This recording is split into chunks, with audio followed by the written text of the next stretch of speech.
Oh, hey there, everybody. My name is Jason Tucker. I'm a technical advisor bakery for Pure Autos USA. I was just here feeding my sourdough starter. If you don't have one yet, you should check out our video from last week on just how to make your own at home. Now, today I'm going to be walking you through how to make a beautiful loaf of bread with just flour, water, and salt. Some of you may be asking, wait a minute, you forgot the yeast. Nah, I didn't. We don't need this stuff. We have the sourdough starter, and that's going to give us all we need to make this beautiful loaf of bread right in our own kitchen. Enjoy.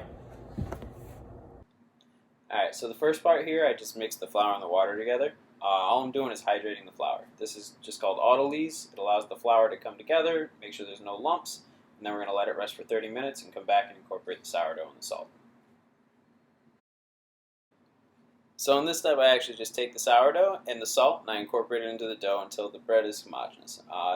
You want to make sure that the bread's homogeneous because if not, it won't rise evenly. Then we're going to go into the stretch and fold process and we'll have a finished dough.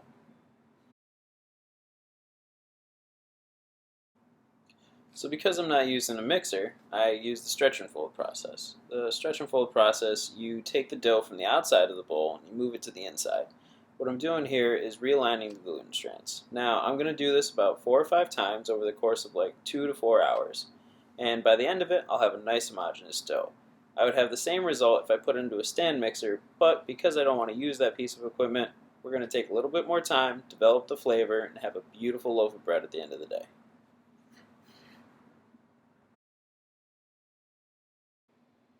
Alright, so after our dough is fully fermented, next we're going to shape the boule. First, we're going to take the edges of the dough and bring them to the center. This will start to build tension into the loaf. Next, we're going to turn the loaf over and then pull it towards ourselves, building tension on the side closest to yourself. Next, we turn the dough 90 degrees and repeat until we have a nice taut boule. You'll be able to press down on it and it should feel nice and spring back. So once you've shaped the boule, next you're going to set it into a generously floured cloth-lined bowl and let it rest until fully proofed. To check the proof of your dough, all you're going to do is press lightly onto the piece.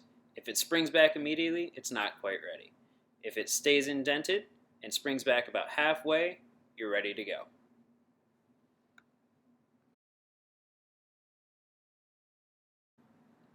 Alright, now that our bread's fully proofed, we're going to score the bread by taking a sharp knife and slicing right down the center. I add a little decoration to mine, but it's not necessary. So a lot of times when you see people baking at home, you'll see them using a Dutch oven. Now, you don't need to use one. I just like to use it because it retains the heat and I get a little better oven spring. Mainly what they're doing here is trapping in the steam. If you don't have a Dutch oven, what you can do is place a sheet tray at the bottom of your oven, and then when you place the bread in the oven, just toss some ice on that heated sheet tray and it'll create the steam. You won't get as big a pop as you would in the Dutch oven, but you'll still get a nice result with less equipment.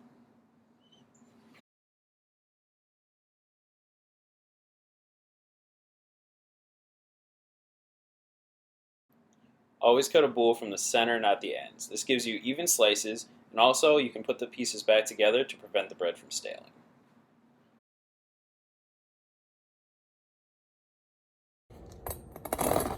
Oh, hey there everybody. Well, I hope you enjoyed our video today. I was actually just about to dig into my loaf here. I look forward to seeing the photos and videos of the loaves you guys make at home. If you can, please use the hashtag sourdough difference as we'll be donating to the Ronald McDonald House in this time of need. If you have some time, please feel free to check out our Quest for Sourdough, where you can find tips, tricks, ideas, and more recipes that you can try out in your own kitchen. I hope you enjoyed the video, and now I'm going to go enjoy some bread. Have a great day.